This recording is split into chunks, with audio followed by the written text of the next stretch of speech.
প্রিয় শিক্ষার্থীরা, remedial online ক্লাসের পক্ষ থেকে আজ উচ্চ মাধ্যমিক দর্শন পরীক্ষা যেটা তোমরা দিয়ে এলে, সেই পরীক্ষা পার্ট বি একটু আগেই আপলোড দিয়েছি। সেটা যথেষ্ট ভাইরাল ক্লাস, সবাই দেখছে, আশা করছি তোমরাও দেখেছো। এখন পার্ট এটা দিচ্ছি, পার্ট বি দেওয়া হয়েছে, পার্ট এ দিচ্ছি। অতএব বড় প্রশ্ন যেগুলো লজিক বেসিস যেগুলো আছে সেগুলো সবগুলোই তোমরা মিলিয়ে দেখে নাও, ঠিক তোমরা কোনটা ঠিক এবং কোনটা ভুল করে এসেছো। আশা করছি সবগুলো ঠিক করেছো, তবুও একবার আমার সঙ্গে সঙ্গে তোমরা মিলিয়ে দেখে নাও। আমি প্রশ্নগুলোকে প্রথম থেকে বলছি, তোমরা দেখো। 1 নম্বরে আছে নিরপেক্ষ বচনের পদের ব্যাপ্যতা বলতে কি বোঝো। 4 প্রকার নিরপেক্ষ বচনে কোন কোন পদ ব্যাপ্য বা অব্যাপ্য তা উদাহরণ সহ লেখো। পদের ব্যাপ্যতা সংক্রান্ত সাধারণ নিয়মগুলি কি কি। তো এটা নোটস। পদের ব্যাপ্যতা বলতে কি বোঝায় জানো? 4 প্রকার বচন, অর্থাৎ সামান্য সদর্থক, সামান্য নঙর্থক, বিশেষ সদর্থক, বিশেষ নঙর্থক। এই 4টি বচনের উদাহরণ দিয়ে এদের পদগুলি কোন কোন পদ ব্যাপ্য আর কোন কোন পদ ব্যাপ্য নয় ব্যাখ্যা করলেই ক্লিয়ার। তারপর দেখো বলা হয়েছে পদের ব্যাপ্যতা সংক্রান্ত সাধারণ নিয়মগুলি কি কি। সাধারণ নিয়ম বলতে ব্যাপ্যতা দুটি নিয়ম। একটি হচ্ছে যে সামান্য বচন তার উদ্দেশ্য পদকে ব্যাপ্য করে, আর 2 নম্বর হচ্ছে নঙর্থক বচন তার বিধেয় পদকে ব্যাপ্য করে। ব্যাস, নোটটা কমপ্লিট। এবার দেখো অথবা দিয়ে যেটা লজিক বেসিস যেটা আছে, নিম্নলিখিত বাক্যগুলিকে তর্ক বিজ্ঞানসম্মত তর্ক বিদ্যাসম্মত আকারে রূপান্তরিত করো এবং তাদের গুণ ও পরিমাণ উল্লেখ করো। দেখো আমি এখানে গুণ ও পরিমাণ নির্ণয়, দেখো এবার 1 নম্বর লিখেছি আমি, যেটা তোমাদের কোশ্চেনে আছে। দার্শনিকরা কখনোই সুখী নয়। দার্শনিকরা কখনোই সুখী নয়, এটা আমি বচন করলাম প্রথমে LFE, কোনো দার্শনিক নয় সুখী। গুণ হচ্ছে নঙর্থক, পরিমাণ সামান্য। 2 নম্বর দেখো বিনয় ছাড়া সৎ কাজ হয় না। LF দিয়ে এ বচন সকল সৎ ব্যক্তি হয় বিনয়। গুণ সদর্থক, পরিমাণ নঙর্থক। 3 নম্বর দেখো কোনো মা তার সন্তানকে ভালোবাসেন না। LFA, এটা যেহেতু প্রশ্নসূচক তাই উত্তরটা হবে তার উত্তর। তাই দেখো এ বচন হচ্ছে সকল মা হন সন্তানের প্রতি স্নেহশীল। যেহেতু ভালোবাসা আর স্নেহ এক, তাই আমি অর্থগত পার্থক্য না করে ভাষার চেঞ্জ করতেই পারি। তাই গুণ হলো সদর্থক, পরিমাণ সামান্য। 4 দেখো কিছু প্রভাবশালী ব্যক্তি অসাধু। অবশ্যই LF আই বচন হবে। কোনো কোনো প্রভাবশালী ব্যক্তি হন অসাধু। গুণ সদর্থক, পরিমাণ নঙর্থক। তো প্রিয় শিক্ষার্থীরা, আমি তোমাদেরকে বলিনি যে পার্ট বি দেখবে এই ভিডিওতেই, তোমাদের এই ভিডিওর শেষে পার্ট বি এর লিঙ্ক দেওয়া হয়েছে। সেখানে একদম কনক্রিটভাবে উত্তর দেওয়া হয়েছে যে তোমরা কোনটি সঠিক এবং কোনটি ঠিক করে আসোনি সবটাই দেখতে পারবে সেই পার্ট বি, সেটা দেখবে এই ভিডিওতে লিঙ্ক দেওয়া হয়েছে। এছাড়াও তোমাদের আমাদের গুরুত্বপূর্ণ সংস্কৃত সাজেশনের যে সাজেশন দেওয়া হয়েছে তার লিঙ্কও দেখবে এই ভিডিওর নিচে আছে ডেসক্রিপশন বক্সে, তোমরা সেখান থেকে গিয়ে দেখবে। আশা করব রিমিডিয়াল অনলাইন ক্লাস তোমাদের সমস্ত চাহিদা পূরণ করতে সক্ষম হবে। এবার এসো 1 বি। 1 বি দেখো 1 বিতে যে প্রশ্ন আছে সেই প্রশ্ন প্রথমে কি বলা হয়েছে। প্রথমে আছে আবর্তন কাকে বলে। আবর্তনের নিয়মগুলো উদাহরণ সহ উল্লেখ করো। এ বচনের সরল আবর্তন সম্ভব, এ বচনের সরল আবর্তন সম্ভব নয় কেন। বেশ, দেখো এটা আবর্তন কাকে বলে আমরা প্রত্যেকে জানি যে আবর্তন কাকে বলে। আবর্তনের যে নিয়ম আছে 5টি সেটিও জানি, এবং এ বচনের সরল আবর্তন সম্ভব নয় কেন বলা হয়েছে।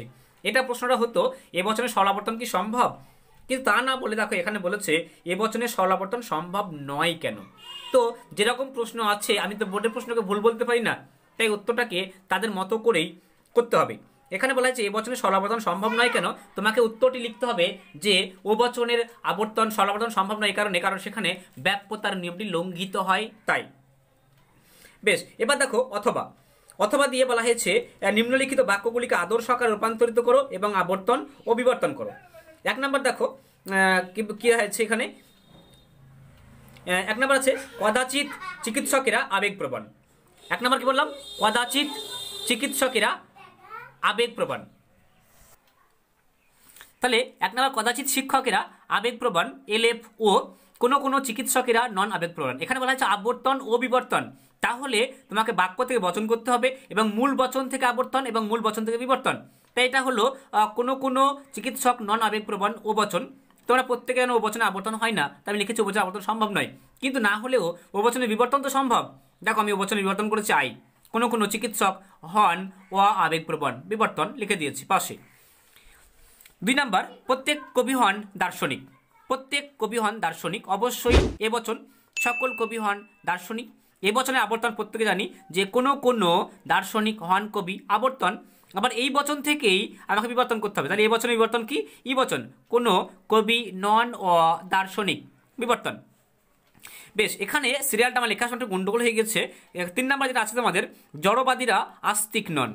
তাহলে কি হবে? জড়বাদীরা আস্তিক নন সমগ্রভাবে বলা হয়েছে, তাহলে এই বচন কোনো জড়বাদী নন আস্তিক।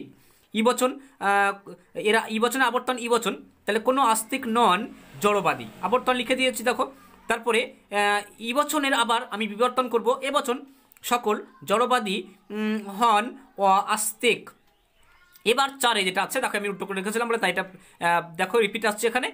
4 দেখো, বেশিরভাগ লোক কুসংস্কার আচ্ছন্ন। তাহলে বেশিরভাগ লোক কুসংস্কার আচ্ছন্ন, অবশ্যই আয় বচন হবে। তাহলে আয় বচন করেছি আমি দেখো, কোনো কোনো লোক হন কুসংস্কার আচ্ছন্ন। আয় বচনের আবর্তন দেখো করেছি আই, কোনো কোনো কুসংস্কার আচ্ছন্ন হন লোক। এবার আয় বচনের আবার আমি বিবর্তন করেছি ও বচন, কোনো কোনো লোক নন অকুসংস্কার আচ্ছন্ন। জায়গা পাইনি তাই আবর্তন আর বিবর্তন লেখা হয়নি। তো দেখলে আমি কেমনভাবে আবর্তন বিবর্তন করলাম। যদি তোমরা এরকম করে থাকো, আশা করছি প্রত্যেকেই করেছো।